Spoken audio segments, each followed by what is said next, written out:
چیکار کنیم دعاهامون سریعتر مستجاب بشه یا چطوری به خواسته هامون برسیم؟ خیلی از مردم از این مسئله ناراحتن که هر چقدر که دعا میکنن دعاشون اجابت نمیشه. خیلی غافل از اینن که دعا کردن، درخواست کردن قانون داره. خدا به وضوح اینو تو سوره حمد توضیح میده، جایی که میگه خدایا منو به راه راست هدایت بکن، راه کسانی که به اونها نعمت دادی، نه بر اونها غضب کرده و نه راه گمراهان.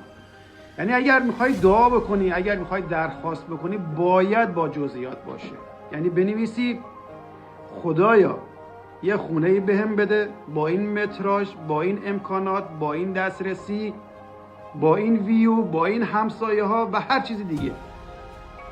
دومین کاری که میکنید اینه که باید خونه رو 21 روز تجسم بکنید. خواستتون رو 21 روز تجسم بکنید، طوری که تو ذهنتون تصویر سازی بشه. یعنی احساس کنید که او خونه رو دارین توش زندگی میکنین، چطوری از امکاناتش استفاده میکنین، چه حال و هوایی دارید، چطوری باغچه‌ش رو بیل میزنید و هر چیز دیگه.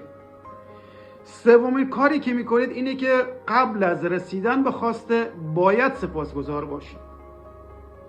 خدا از این کار شما خوشش میاد، میگه بنده من چیزی رو که هنوز بهش ندادم داره بابتش سپاسگزاری میکنه. کائنات دست به کار بشید و بنده منو به خواستهش برسونید. یعنی نگید که خدایا ممنونم ازت که قرار خونه بهم بدی، میگه خدایا شکرت بابت خونه‌ای که بهم دادی.